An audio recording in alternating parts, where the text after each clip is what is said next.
para tratar de superar un poco también las dificultades que ha habido en este proceso frente a los procesos que se están abriendo paso de transición y de negociación política con otros actores del conflicto. Entonces, un poquito me voy a centrar en eso. Muy bien, pasemos.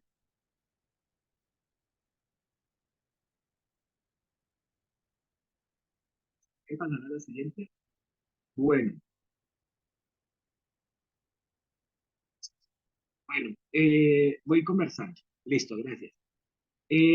Bueno, una de las cosas importantes entre participación ciudadana y paz que interesa a este espacio eh, es tratar de mirar realmente cómo desde la participación ciudadana se contribuye a la consolidación de la paz en los territorios.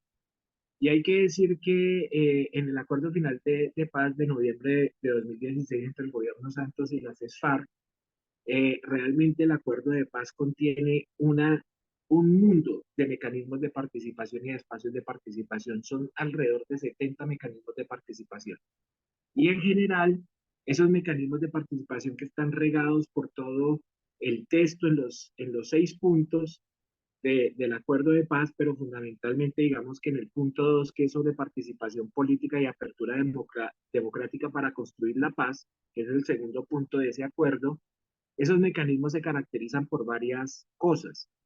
Son mecanismos, el anterior, son mecanismos de naturaleza territorial, son multisectoriales o pluralistas, son mecanismos que permiten la participación muy amplia de diversos sectores de la sociedad civil, son mecanismos fundamentalmente deliberativos, ya vamos a entender eso, o sea, de discusión, son mecanismos puramente consultivos, y son mecanismos que están relativamente institucionalizados, algunos muy institucionalizados, lo que significa que es el gobierno el que los ha reglamentado y por tanto ha puesto unas reglas para poder participar. Pero de esas 6 características que están ahí, que ustedes están viendo ahí en la pantalla, quizás la más fuerte es la consultiva. Y voy a entrar a hablar sobre esa de una porque es necesario que clarifiquemos qué es lo consultivo. Resulta, queridos y queridas, que uno de los discursos fundantes de la Constitución de 1991, me están diciendo que no se escucha nada, me, ¿me confirman si me están escuchando, por favor? Sí, sí, lo estamos escuchando. Ah, bueno, es que alguien escribió que no estaban escuchando. Bueno, entonces les decía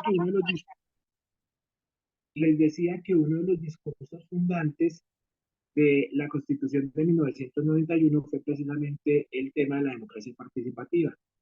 Y cuando se hizo el proceso constituyente en el 90, todos los constituyentes tenían en su proyecto crear en Colombia una democracia realmente participativa, porque la falta de participación ciudadana o la exclusión de amplios sectores de la sociedad de la vida política era una de las causas del conflicto armado. Y así se nos vendió la Constitución de 1991 con ese discurso fundante de la participativa, pero igualmente cuando finalmente se aprobó la Constitución del 91, a pesar de haber hablado de múltiples mecanismos de participación a lo largo del texto constitucional, especialmente en el artículo 40 y otros artículos, en el artículo 239, cuando se habla del principal mecanismo de participación ciudadana que existe en Colombia y en nuestro ordenamiento jurídico, que son los consejos territoriales de planeación, que por esta época se deben estar constituyendo para que a lo largo del mes de marzo estudien los proyectos de plan de desarrollo que finalmente van a tener que ser aprobados a 31 de mayo de este año, y con base en los cuales van a gobernar los nuevos alcaldes, alcaldesas, gobernadores, gobernadoras. Es que a ese mecanismo de participación a los CTPs, que los llaman, se le puso la Constitución que eran un órgano puramente consultivo. Y puramente consultivo significa que es un órgano que participa y sigue participando, pero finalmente las observaciones, las propuestas que hace no son vinculantes para los gobernantes. No son, no, si el gobernante las quiere acoger, las acoge, si no, no las acoge y da igual. O sea, no hay ninguna obligatoriedad. Y eso realmente asfixió a la democracia participativa en Colombia. En el acuerdo de paz está muy claro, en la página 7, por ejemplo, se dice que se requiere una amplia participación democrática que permita que surjan nuevas fuerzas en el escenario político para enriquecer el debate y la deliberación alrededor de los grandes problemas nacionales y de esa manera fortalecer el pluralismo.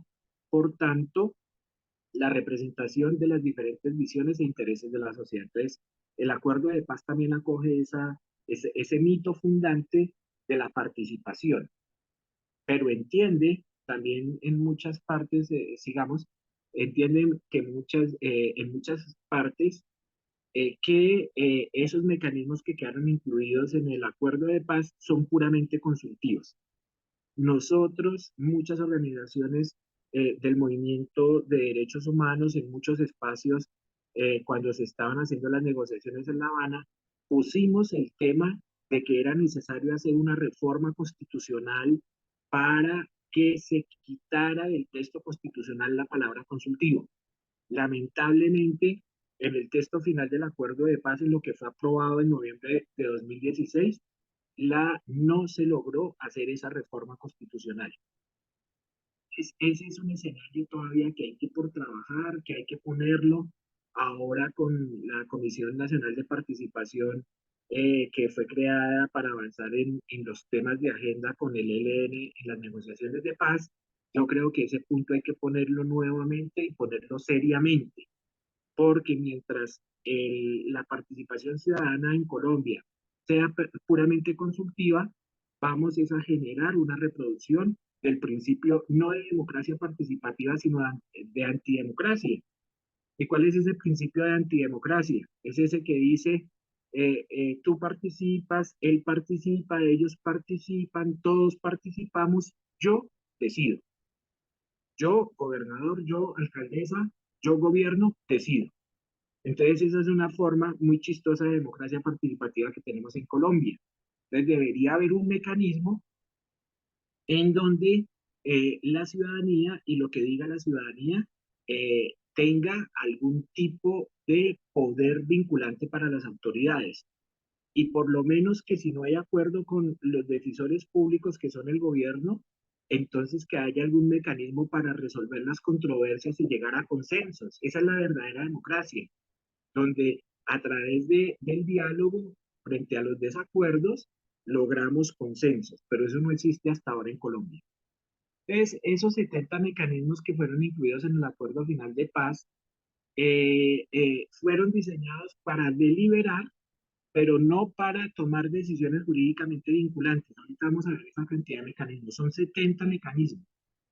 Entonces, el mismo acuerdo final de paz reconoce que los espacios construidos en ningún momento pretenden limitar las competencias de ejecución de los gobernantes ni las competencias de los órganos colegiados, del Congreso, de los consejos de las asambleas, o póngale ahí también de las alcaldías y de las gobernaciones.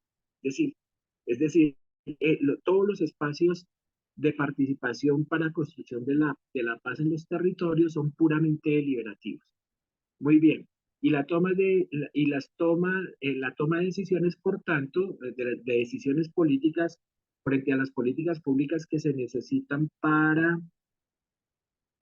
la implementación del acuerdo de paz, siguen siendo fundamentalmente representativas. Es decir, las verdaderas decisiones frente al acuerdo de paz se toman básicamente en el Congreso de la República, eventualmente en las asambleas y muy eventualmente en los consejos municipales, digamos. Voy a empezar a echar unas tesis frente a cómo está el tema de la participación ciudadana para la paz en el escenario actual, o sea, en la implementación del acuerdo final de paz que se firmó entre el gobierno Santos y la FARC. Los mecanismos, la primera tesis es que los mecanismos tienen un marcado carácter territorial y multisectorial, es decir, que son pluralistas, y eso está muy bien. Entonces, lo que posibilitó ese acuerdo final de paz es que todos los sectores sociales, especialmente aquellos sectores sociales, étnicos, políticos, religiosos, de orientación sexual, por género, etcétera, etcétera, sectores campesinos, campesinas, que nunca habían tenido posibilidad de una participación política abierta, lo puedan hacer. Entonces los mecanismos sí facilitan definitivamente que haya una pluralidad y que se manifieste la diversidad de la Colombia profunda en esos espacios de participación.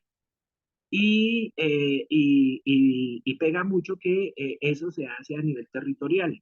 Entonces las autoridades nacionales reducen su papel un poco a labores de coordinación, financiación y apoyo técnico a las entidades territoriales donde se están dando esos espacios de participación. Digamos, esta gráfica, eh, ustedes van a poder ver cómo es la participación ciudadana frente al tema de paz en Colombia. Entonces está el Consejo Nacional de Paz, Reconciliación y Convivencia, que es el organismo de participación ciudadana en el marco del Acuerdo de Paz de 2016.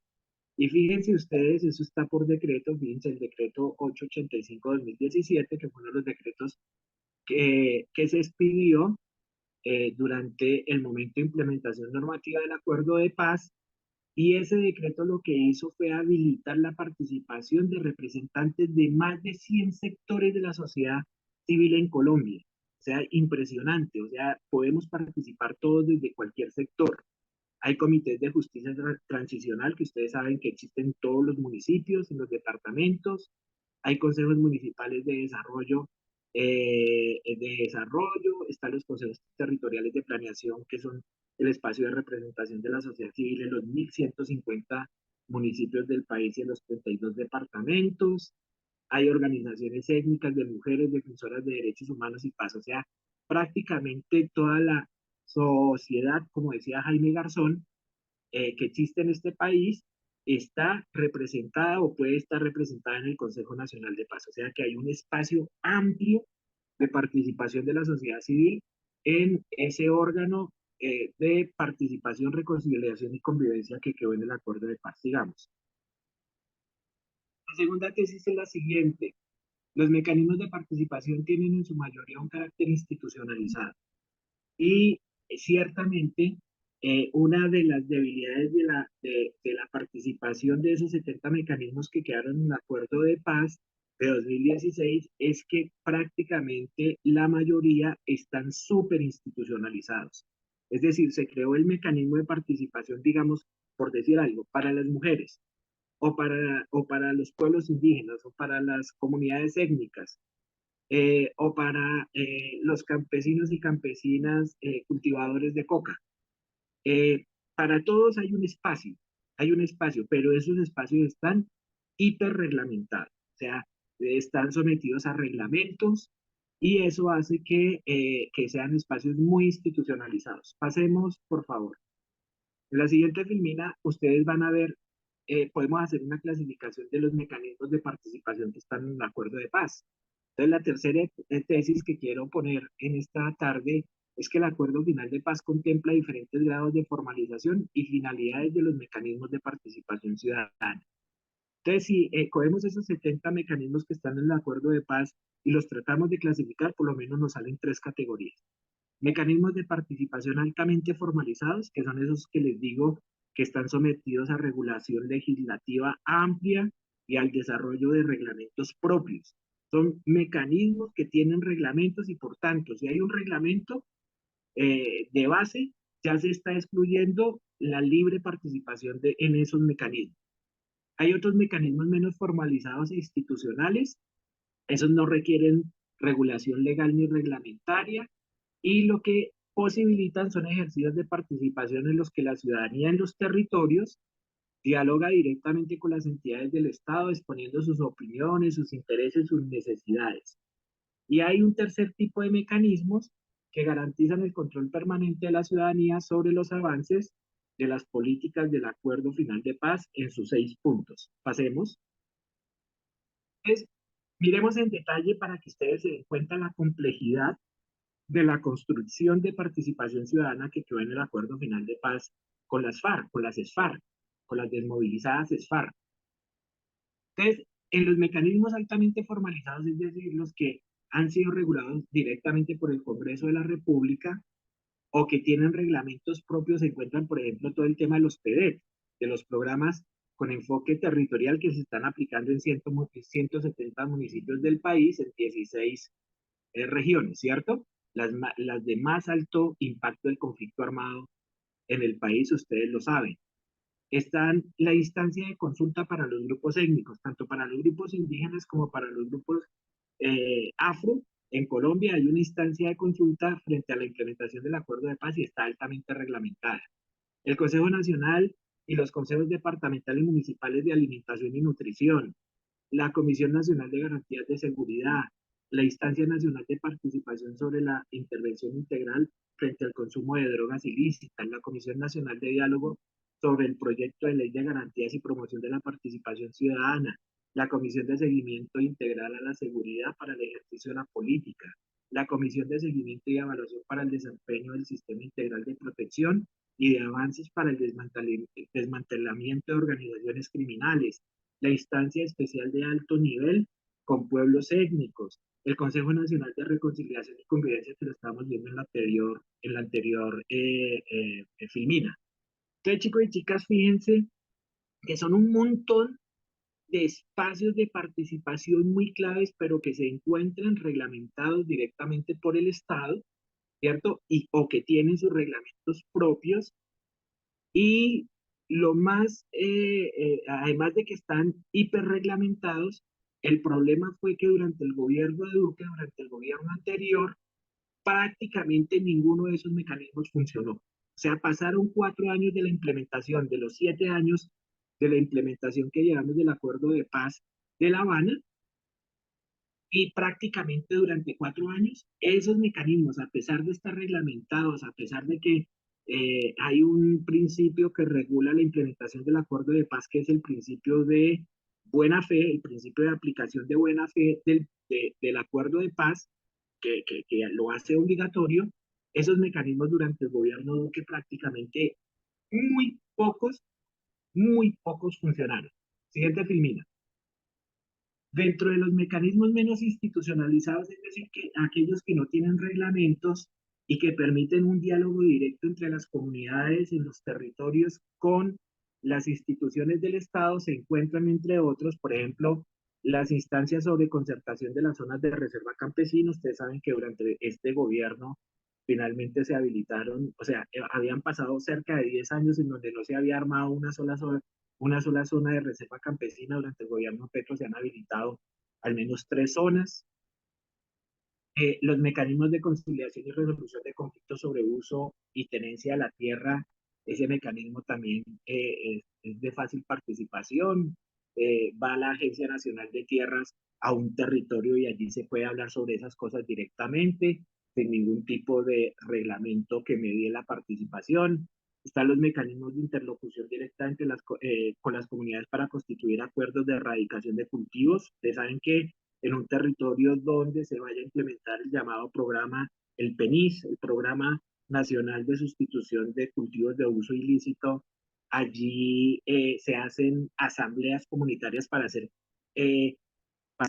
acuerdos comunitarios para la erradicación, para que las familias entren en el PENIS, en el Programa Nacional de Sustitución. Ese es un programa menos institucionalizado. Están los mecanismos de participación para la construcción de los programas nacionales que quedaron en el plan en el acuerdo de paz, que son el Acuerdo Nacional sobre electrificación rural, sobre internet rural, sobre vías terciarias y otros tantos, ¿cierto?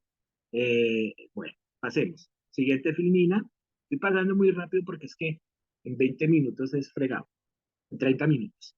Listo. Y por último están estos mecanismos que garantizan el control permanente de la ciudadanía.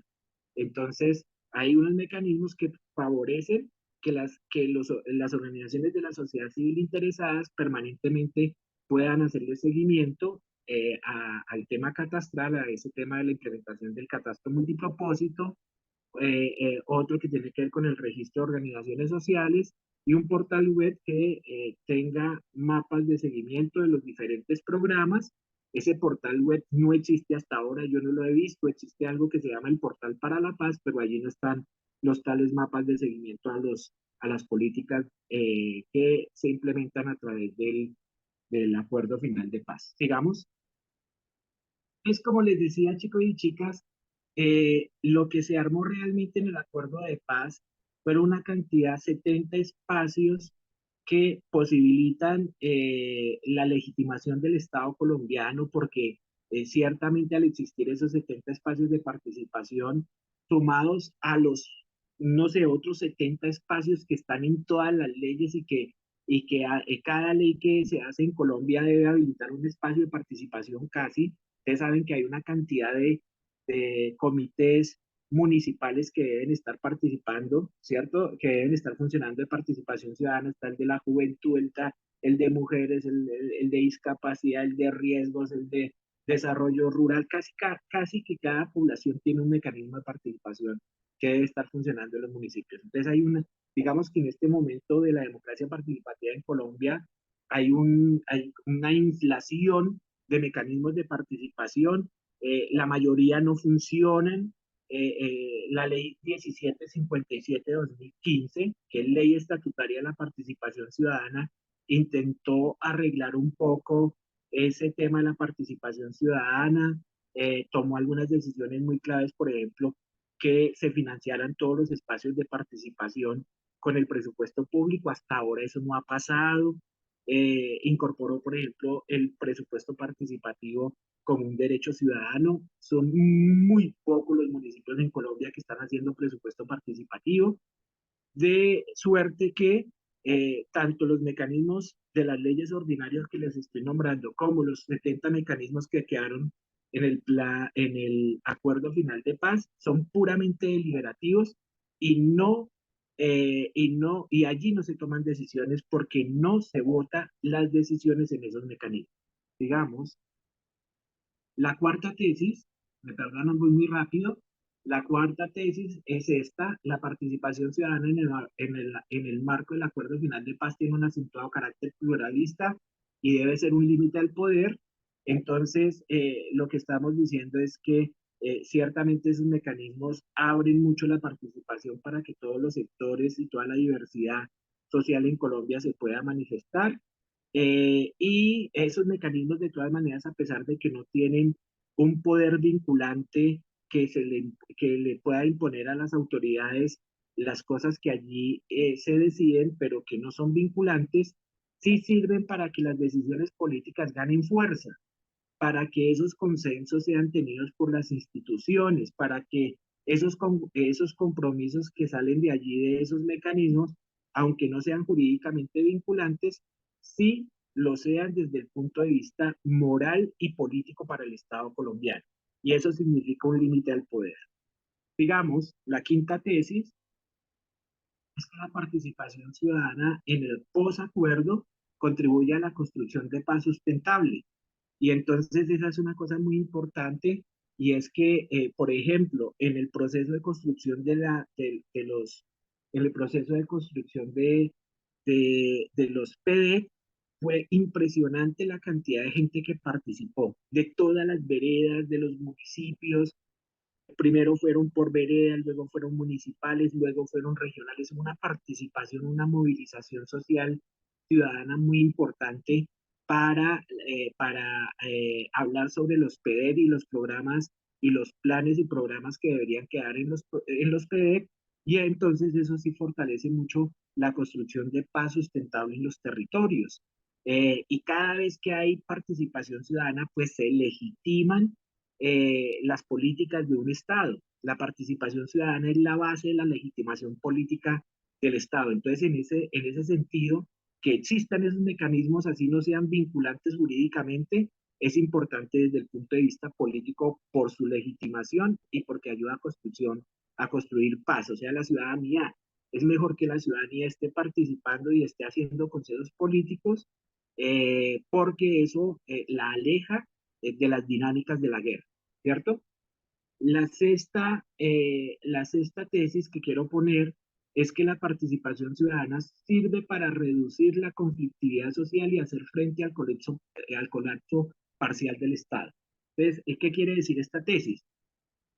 Es que la participación ciudadana efectivamente reduce la conflictividad social en la medida en que seamos capaces de hablar, de deliberar, de hablar y enunciar los problemas, de mirar sus causas y proponer soluciones de manera pluralista.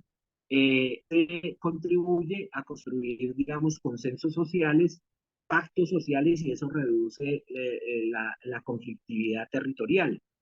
Pero además de eso, la participación ciudadana también empieza a encontrar formas de autonomía de las comunidades frente a los problemas que tienen los territorios, y problemas frente a los cuales el Estado no existe, no ha llegado, no se le ha dado la gana, no ha podido o los ha dejado pasar. Entonces, a eso es lo que se llama la teoría del colapso parcial del Estado, en donde el Estado está ausente de esos territorios, los territorios más violentos, en donde más fuerte ha sido el conflicto en Colombia, en donde se sigue reproduciendo hoy el conflicto en Colombia, que son esos territorios lejanos del centro, periféricos. Estamos hablando de Arauca, el Catatumbo, el Pacífico Sur, de Urabá, del Meta, de la zona de la Amazonía, etcétera. Esos territorios nunca han sido cobijados por el Estado. Decía Luis Carlos Galán, el asesinado candidato del nuevo liberalismo, que Colombia, que el Estado, que hay más territorio en Colombia que Estado, y que el Estado es como una cobija cortica. ¿Ustedes les ha tocado dormir con una cobija cortica? Esa cobija donde uno la jala para un lado y se le destapan los pies. Se tapa los pies y le queda descubierta la cabeza o los hombros, etcétera. Así es el Estado en Colombia, como una cobija cortica. Entonces, digamos que la participación ciudadana ayuda a encontrar consensos sociales en los territorios, a que las comunidades también tomen iniciativas autónomas para gobernar el territorio, para cuidar los recursos naturales, independientemente del Estado. Pasemos. La séptima tesis que quiero poner es esta: la ausencia de instituciones funcionales en los territorios es un factor más importante que la pobreza o la desigualdad para la generación de violencias. A pesar de la tesis anterior, de lo que les dije, el hecho de que el Estado no haga presencia en los territorios ha sido el origen del conflicto armado en Colombia. Un Estado que no es capaz de llegar a cubrir las necesidades de las comunidades, a generar los sistemas de provisión social y de políticas públicas a través de los cuales se realizan los derechos humanos, es un Estado que deja los territorios abandonados para que otros los gobiernen.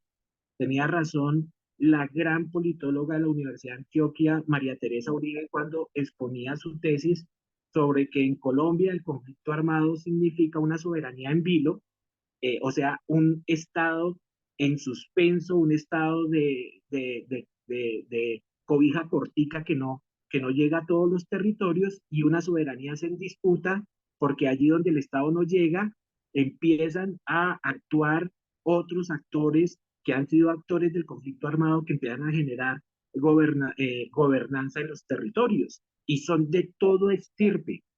Los actores armados de toda estirpe: insurgentes, o sea, aquellos que le disputan la soberanía del Estado, y paramilitares y delincuencia común, como la tenemos hoy con, por ejemplo, con el llamado Clan del Golfo, que generan gobernanzas criminales alrededor de negocios y de economías ilícitas,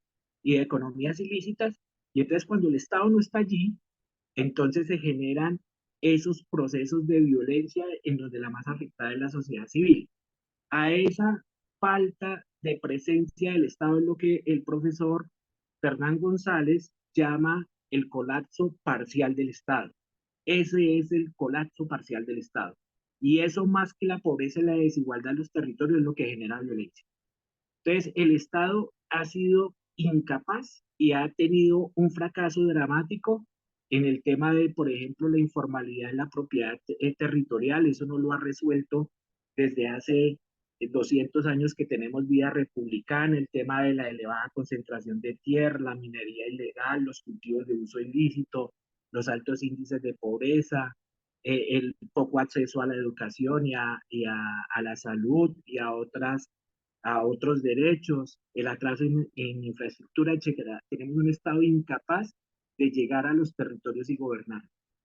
Y la última tesis, termino en 5 minuticos, la confianza de la ciudadanía en el acuerdo final de paz no depende solo de una participación formal, sino de la eficacia de las decisiones adoptadas, lo que implica superar la centralización y el modelo de desarrollo. La participación ciudadana para la paz, que fue a lo que me invitaron a hablar hoy, esta noche, significa que la participación debe tener algún impacto. Eso es lo que llamamos incidencia. Incidencia es participación con efecto. Que yo me la puedo pasar toda la vida participando sin incidencia. Lo que pasa mucho aquí en Colombia. Entonces, cuando la ciudadanía tiene una participación puramente formal, la dejan participar, pero la ciudadanía no tiene nada, entonces la participación se va volviendo contestataria. Entonces, tenemos el levantamiento social o tenemos una movilización social permanentemente activa, las mingas, las movilizaciones campesinas y de movimientos sociales, porque el Estado no da respuesta. No basta que se creen mecanismos de participación si la ciudadanía no encuentra soluciones a sus reales necesidades. Entonces es muy importante que la ciudadanía encuentre con su participación resultados frente a sus reivindicaciones sociales y a la garantía de sus derechos. Mientras que eso no pase, entonces la participación va a trascender de lo formal a lo contestatario y vamos a tener procesos de lucha social muy fuertes, en donde el Estado no es visto como un aliado, sino el Estado es visto como un contradictor al que hay que, entre comillas, destruir. Esa es la última, la última tesis. Dos filminas adelante. En 2 minutos. Entonces, tenemos dos riesgos y dos retos en la implementación de los mecanismos de participación en este momento. Primero, que la participación realmente sea incidente, es decir, que el Estado pueda dar respuesta a las grandes reivindicaciones sociales, económicas y políticas de los territorios, de las ciudadanías diversas de los territorios, y eso significa presupuesto, y es muy preocupante que no hay presupuesto. La renuncia la semana pasada del director de Planeación Nacional fue motivada porque habló que una brecha entre lo que dice el gobierno y lo que efectivamente se puede hacer. Es decir, el gobierno está prometiendo grandes políticas de transformación social. En el Plan Nacional de Desarrollo hay 5 ejes de transformación social con unas políticas que prometen mucho, pero realmente la plata que tiene el Estado para realizar esas políticas no se ve. Y eso desespera y frustra políticamente a la ciudadanía. Y el segundo riesgo y reto es que sigue la matanza sistemática, prácticamente un genocidio de los liderazgos sociales y de los firmantes de paz. En febrero del año 22, la Corte Constitucional declaró el estado de cosas inconstitucional frente a la matanza de los firmantes de paz. Cuando la Corte declara un estado de cosas inconstitucional, significa que el Estado es absolutamente torpe e incapaz de asegurar los derechos humanos de un grupo social, de un grupo humano en Colombia, y que hay una violación sistemática de los derechos humanos de ese grupo. Pues ese grupo son los firmantes de paz. Al día de hoy, cerca de 500 firmantes de paz han sido asesinados desde el 2016, noviembre de 2016, cuando se firmó el acuerdo de paz. Verdadero genocidio de un grupo político. El 6 de diciembre del 23, ya hace 2 meses, la Corte Constitucional se volvió a pronunciar sobre un nuevo estado de cosas inconstitucional, esta vez por la violencia y la vulneración de los derechos fundamentales de líderes y lideresas sociales. Al día de hoy, desde la firma del acuerdo de paz en noviembre de 2016, cerca de 1.200 líderes y lideresas y defensores y defensoras de derechos humanos han sido asesinados en el país. O sea, van dos pronunciamientos digamos, con un año de diferencia a la Corte Constitucional, declarando estados de cosas inconstitucionales frente a la matanza que se está dando frente a los liderazgos sociales y los firmantes de paz. Y por último, también salió una sentencia en diciembre de 2003 de la Corte Constitucional a favor de las comunidades campesinas y étnicas que participan en el Programa Nacional Integral de Sustitución de Cultivos de Uso Ilícito, porque durante el gobierno Santos, 100.000 familias entraron a ese programa para sustituir cultivos de uso ilícito por cultivos corrientes y para que el Estado les ayudara a hacer la transición económica de esos cultivos de coca y de otros cultivos de uso ilícito a sembrar plátano, cacao, café y otras cosas. Y solamente el gobierno Santos le cumplió al 1% de esas familias. Entonces, 100.000 familias ingresaron, pero solamente no alcanzó al 1 o 2% el cumplimiento del Estado frente a lo establecido en el acuerdo de paz. Durante el gobierno Duque, otras 100.000 familias se inscribieron en el programa y nunca fueron atendidas.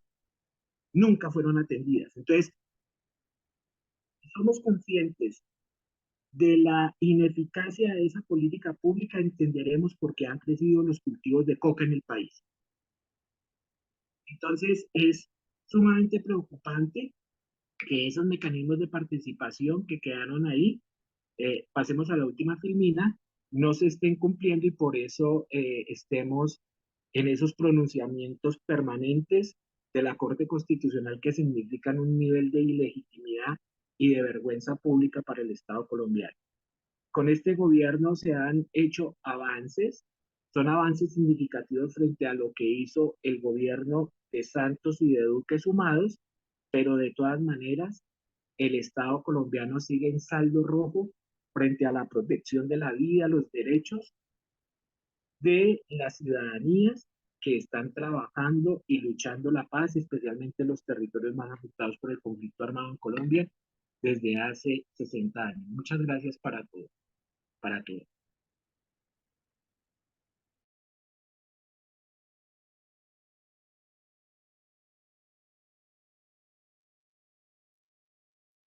Muchas gracias, profesor Libardo, por su ponencia, por todos los puntos tan interesantes que pone aquí sobre la mesa.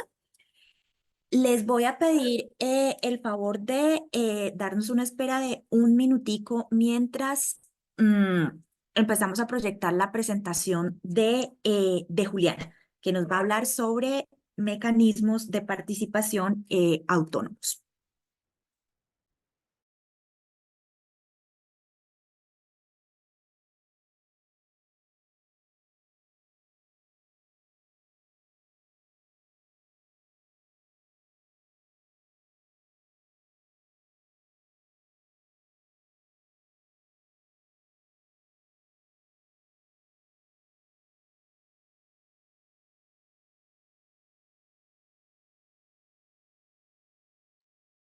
Hola a todos y todas. Mientras Deji nos puede compartir la presentación, les recuerdo si pueden mm, poder llenar el formulario de evaluación de la sesión, que también pues sirve como registro. Este lo que nos permite es poder identificar qué cosas mejorar y también seguirles enviando la información sobre los encuentros. También veía que había una pregunta, en efecto, este es el tercer encuentro de formación, ya han habido otros dos, y les podremos enviar junto pues como con el registro y la evaluación, con esos correos los podremos enviar las anteriores. Están montadas en YouTube y esa también será dispuesta pues en una grabación en YouTube para que la puedan seguir viendo o replicando.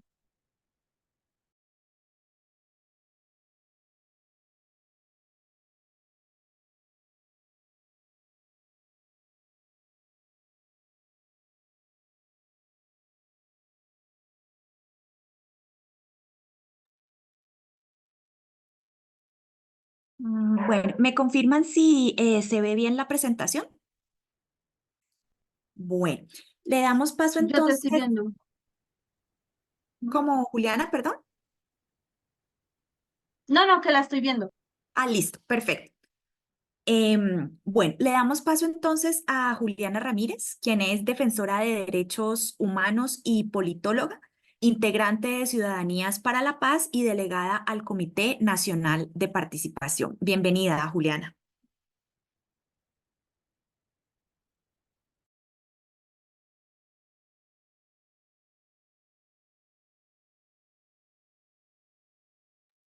Juliana, el Hola, audio. ya.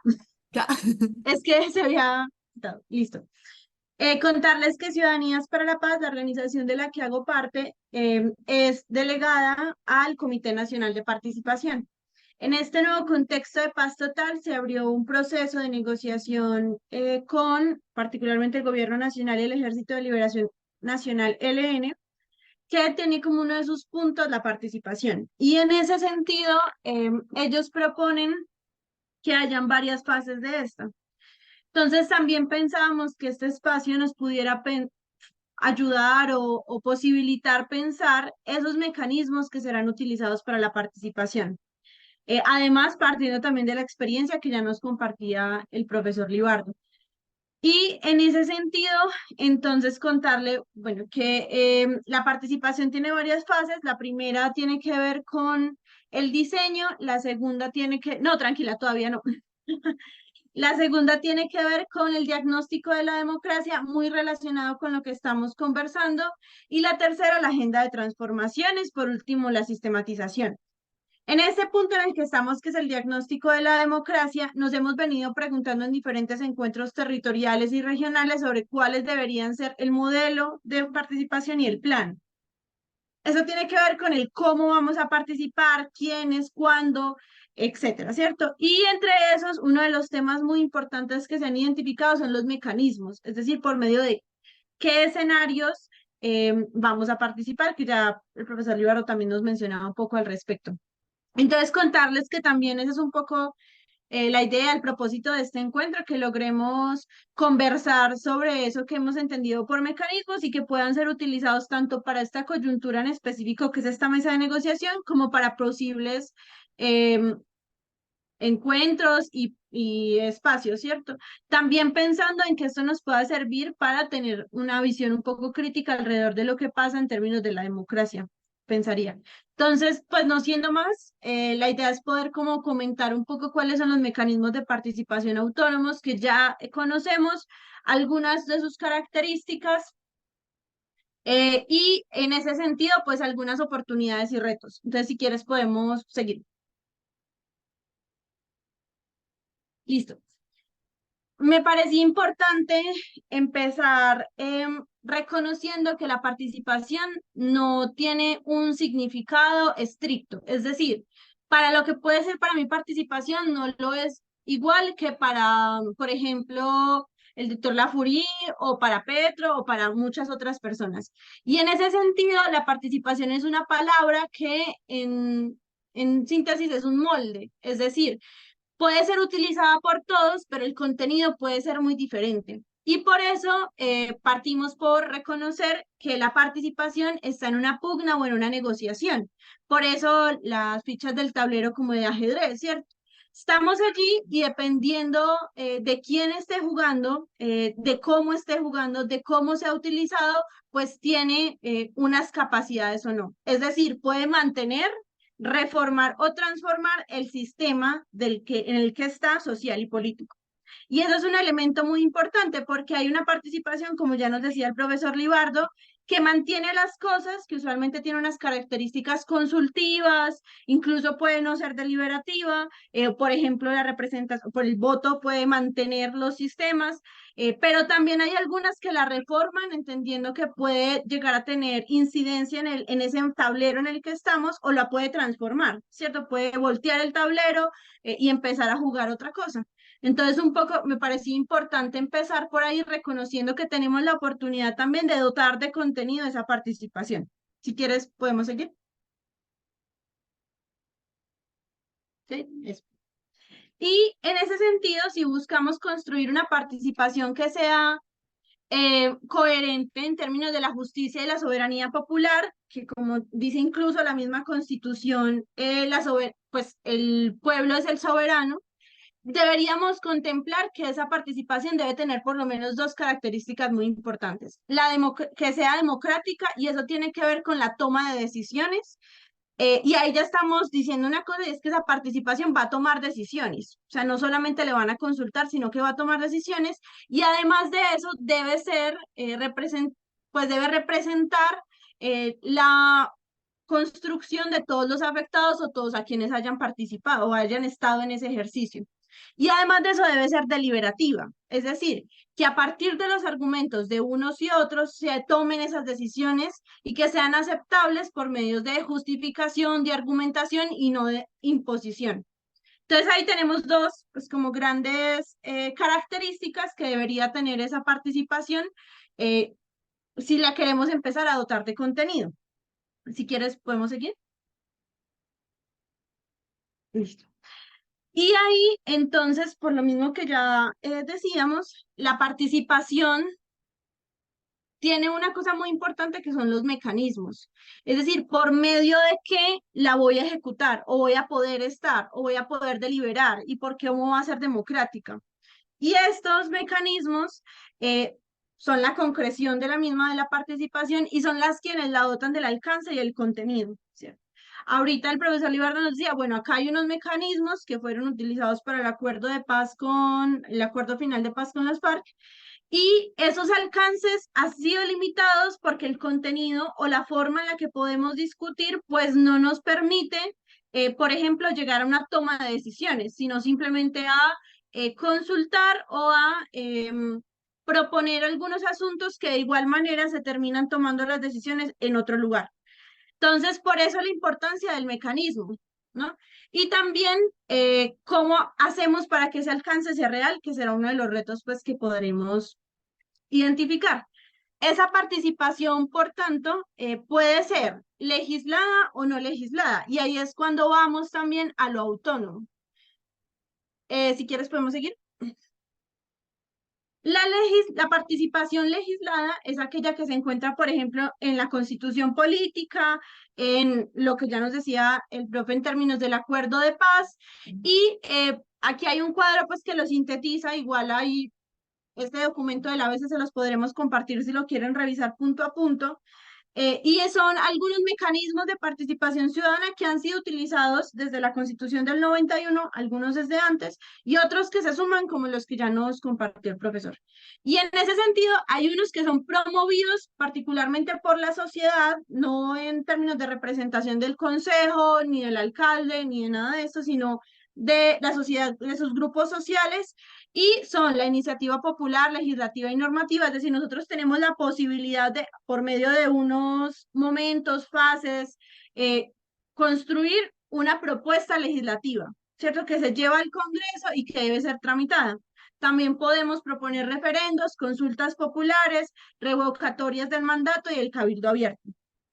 Y, por ejemplo, en ciertos territorios, como lo son creo que son los negros, también está la consulta previa a partir como de la relación con el territorio, que eso no está en todos lados, pues. Y de la autoridad pública, es decir, de quienes están en un ejercicio de representación, pueden promover también el referendo, la consulta popular y el plebiscito. Aquí es importante identificar cuáles son las características de estos mecanismos. Entonces, tenemos que varios de ellos, de igual manera, deben ser como más que contrastados, consolidados por medio de las instituciones ya vigentes. Es decir, si mucha gente ya se puso de acuerdo en que hay necesidad de un proyecto de ley, no es suficiente, tiene que pasar por el Congreso. Si mucha gente ya debatió, construyó una propuesta, dijo, por aquí no debe pasar el metro, de igual manera tiene que pasar por medio de un consejo o de un montón de pasos, que además de eso tienen unos limitantes incluso en términos económicos. Por ejemplo, para la revocatoria de un mandato tienes que conseguir un montón de firmas, de hacer un montón de trámites, incluso que en muchas ocasiones se requieren personas especializadas para ello, y eso también nos pone un reto y es que hay como una barrera, en todo caso, para la participación legislada. E inclusive uno que vemos con más frecuencia, que es el cabildo abierto, cuando lo promovemos, además de tener incluso el tema de las firmas, de buscar un montón de, pues también de lobby, de quién lo puede impulsar. Al fin y al cabo, lo que sale del cabildo terminan siendo recomendaciones. Entonces tampoco llega a un tema de vinculancia, porque ¿qué decimos es que es vinculante? Que ya se tomó la decisión y que se va a implementar. Eso algunas cosas como frente a esos mecanismos, no ahondaré pues en los que ya el profesor expuso, si quieres podemos seguir. Listo. Y cuando hablamos de la otra participación, un poco, la que es autónoma o no legislada, decimos que es aquella en la que personas o grupos buscan defender intereses individuales o colectivos frente a una determinada actividad pública. En este sentido, pretenden decidir, incidir o ganar autonomía. Eso lo que nos quiere decir también es que la participación se da sobre todo frente a los asuntos que nos atañen colectivamente o que nos atañen en términos políticos, no la política electoral, sino lo político que tiene que ver con el cómo se organiza la vida también. Y hay una cosa importante y es que no siempre tiene que ser colectiva esa participación, en muchos casos se da individuales, ya vinaremos cuáles. Si quieres podemos seguir. Listo. Entonces, ¿cuáles podrían ser algunos como mecanismos de esa participación que es autónoma o no legislada?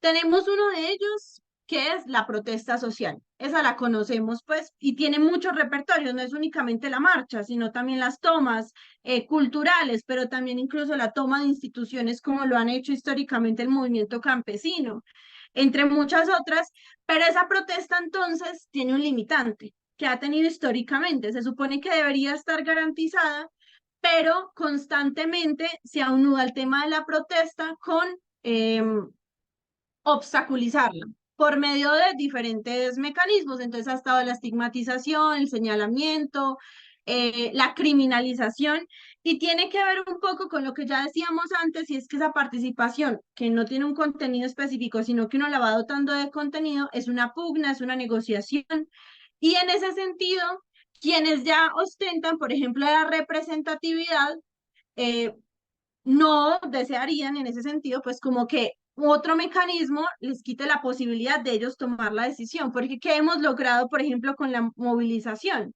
Que sea vinculante lo que se está exigiendo y que no tenga que pasar por este montón de fases o mecanismos que ya hemos identificado en los otros pues mecanismos de participación, valga la redundancia.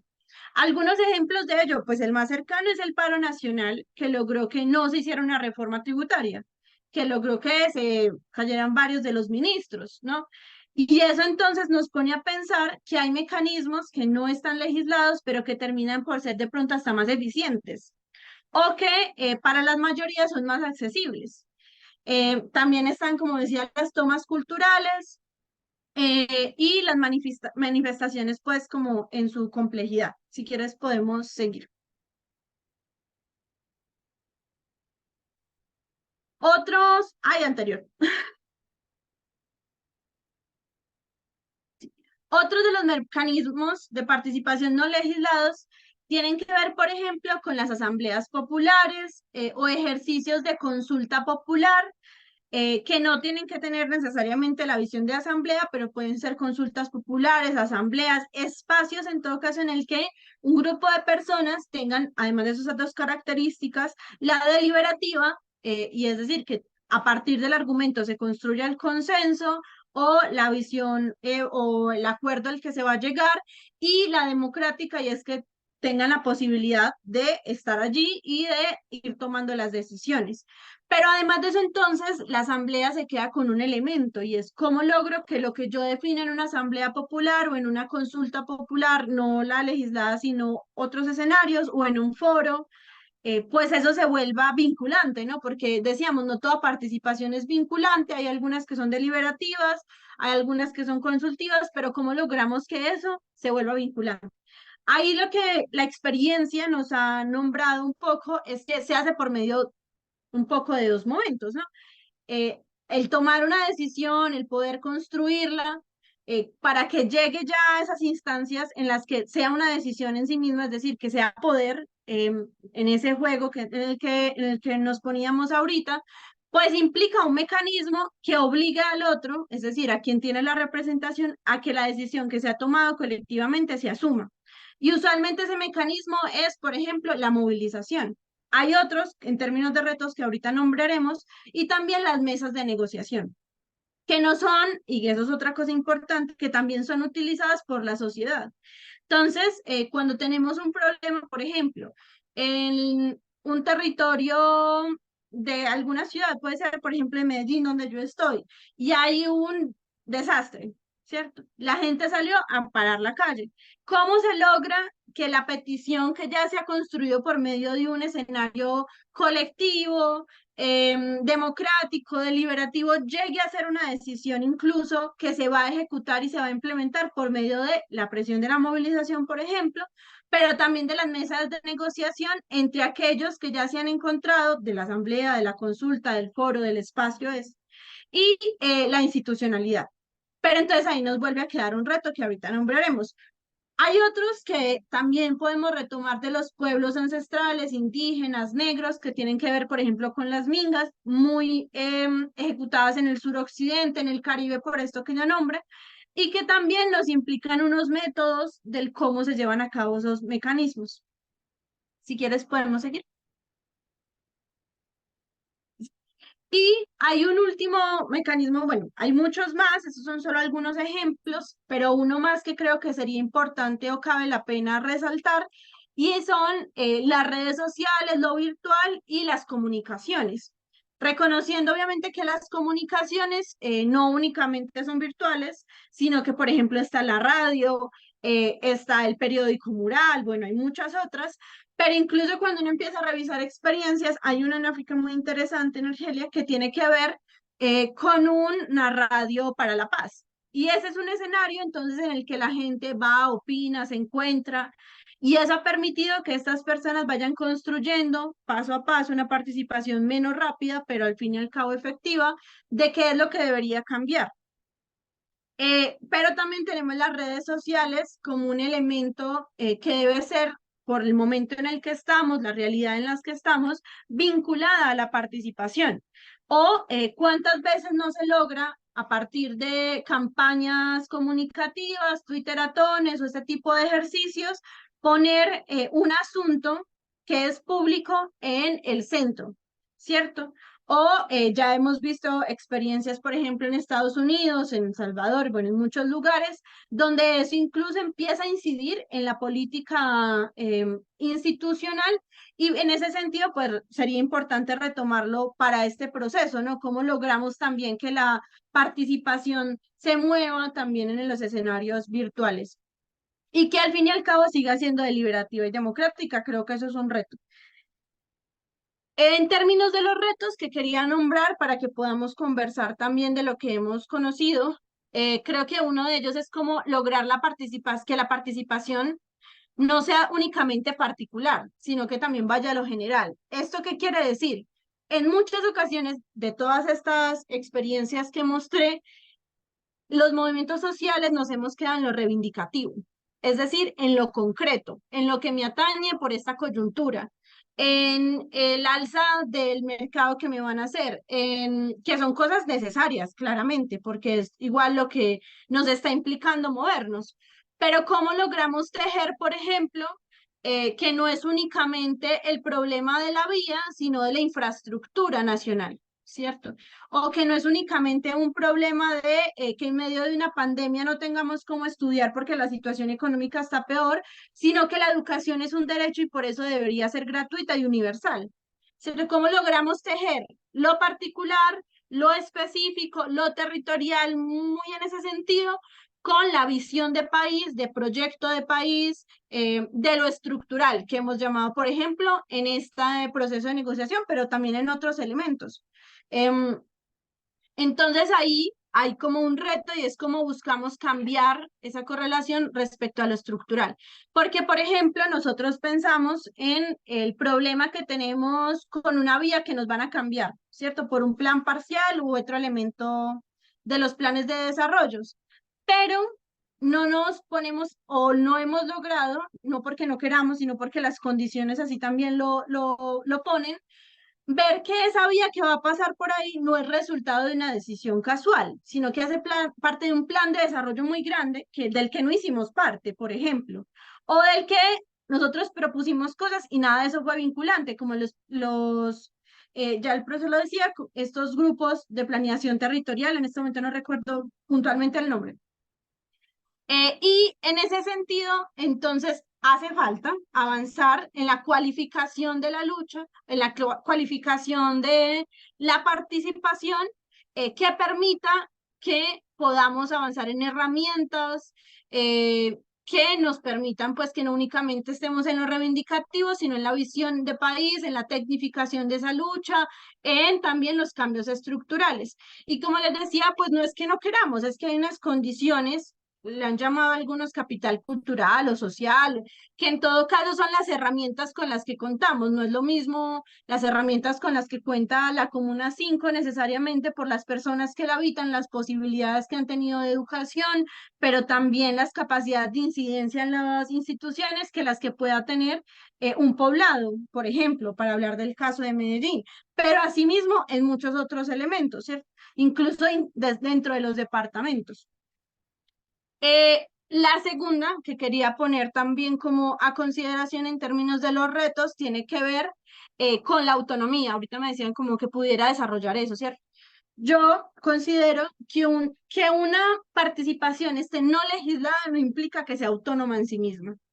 Y eso también nos dice que la autonomía tiene que ver con el cómo exigimos las poblaciones las decisiones que nos afectan.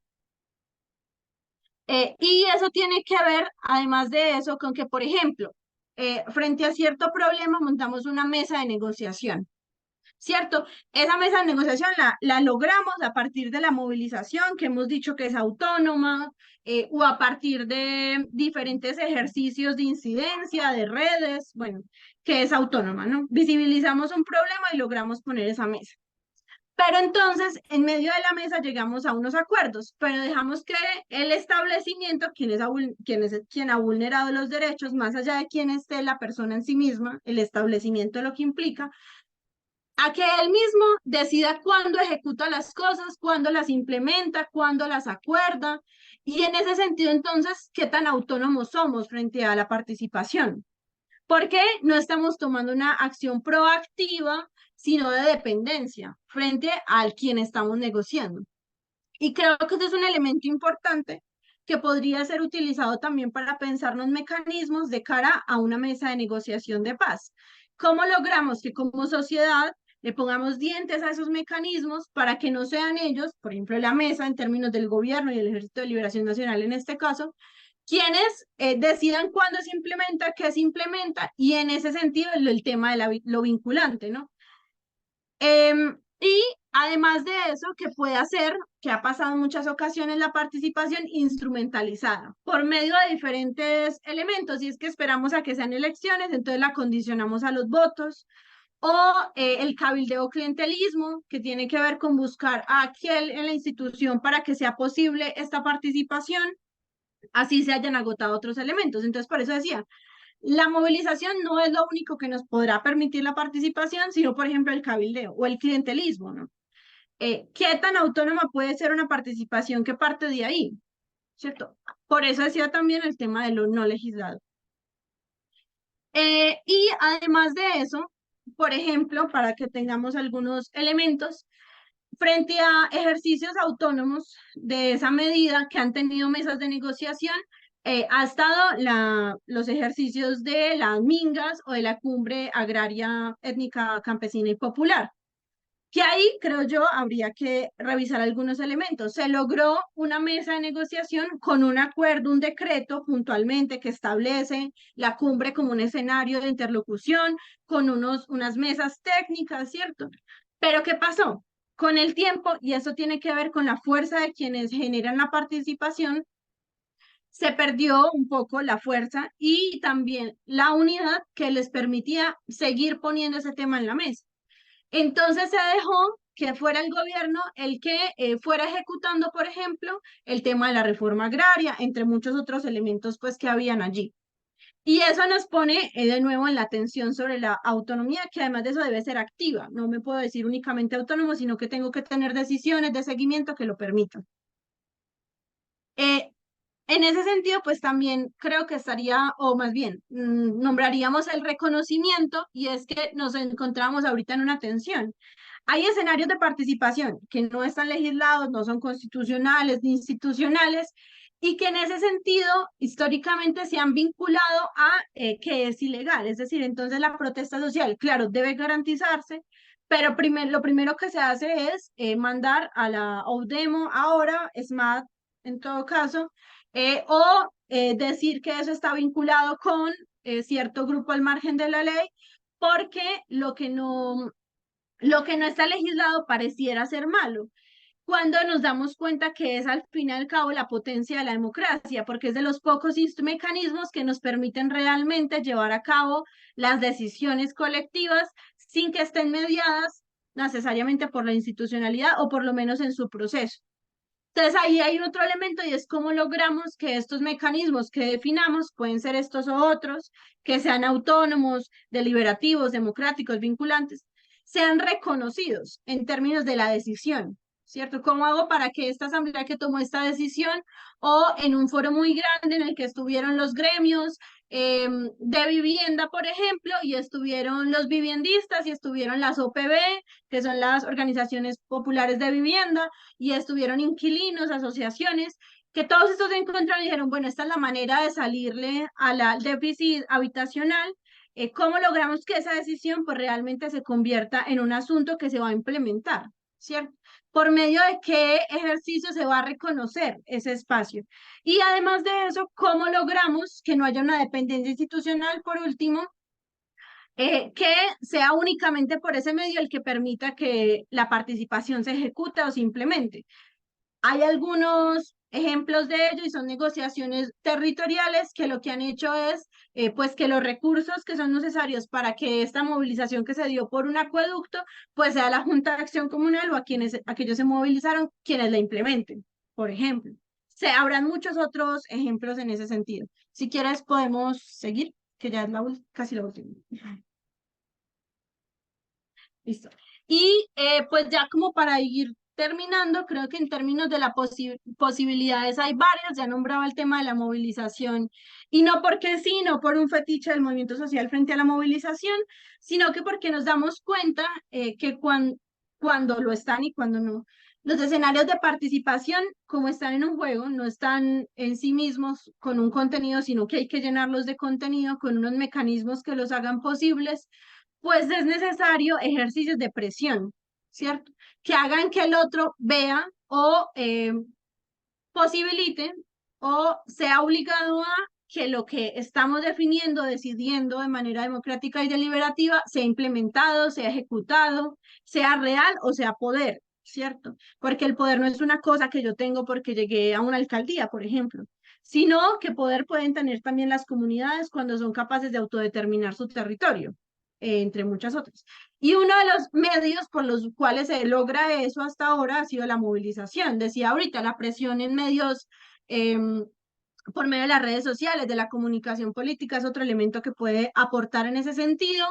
Tener lo que decíamos ahora, una autonomía activa, es decir, no decir, bueno, ya logramos esto, entonces la institucionalidad lo va a ejecutar, cuando quiera, como quiera, con los recursos que quiera, con el operador que desee. No, pues ahí entonces implica que la participación no es una cosa de un momento, por ejemplo, frente al proceso de paz y participación, sino que es una cosa que implica estar en todo el proceso, ¿cierto? Desde que se delibera, desde que se llega a una decisión, a un acuerdo, desde que se convierte ese acuerdo en algo que se va a implementar por medio de las mismas comunidades, pero también por medio de decretos, de leyes, lo que sea, y el cómo se implementa, ¿no? Y por último, en ese último sentido de la atención o la dependencia institucional, sería importante identificar mecanismos legislados que tengan una posibilidad estratégica para ser utilizados. Entonces voy a desarrollar un poco mejor eso. Hay, creo yo, varios modos de utilizar eso de manera estratégica. Uno de ellos es utilizarlos para que vean que no funcionan, ¿no? Eso es una cosa que hemos hecho muchas veces y es claro, uno manda, por ejemplo, em, una demanda al Estado colombiano por una violación de derechos humanos, sabiendo uno que seguramente no la van a admitir, no van a llegar a ningún fin.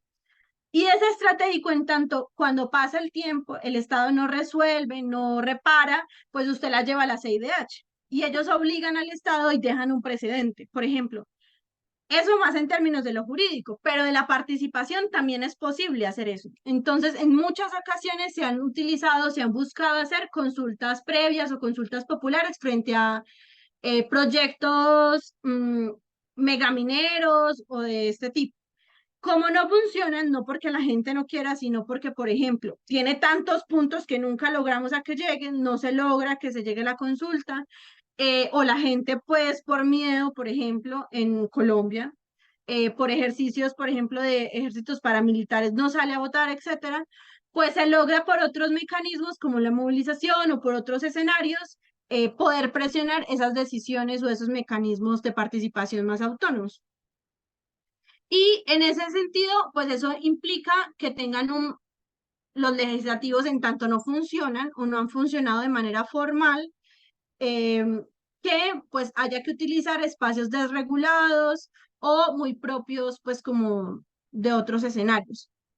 Y en ese sentido, por ejemplo, como ya nos hemos dado cuenta, la Procuraduría en ocasiones funciona, en tanto es quien debería estar haciéndole seguimiento a esos ejercicios que son legislados, ¿no? Y de las instituciones y de quién debe ejecutar, bueno.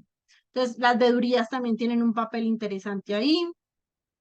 Y ya por último, si quieres podemos pasar a la última, a la final. Yo dejaría también esta pregunta junto con la que la profe Deidi va a continuar y es si es posible una participación transformadora.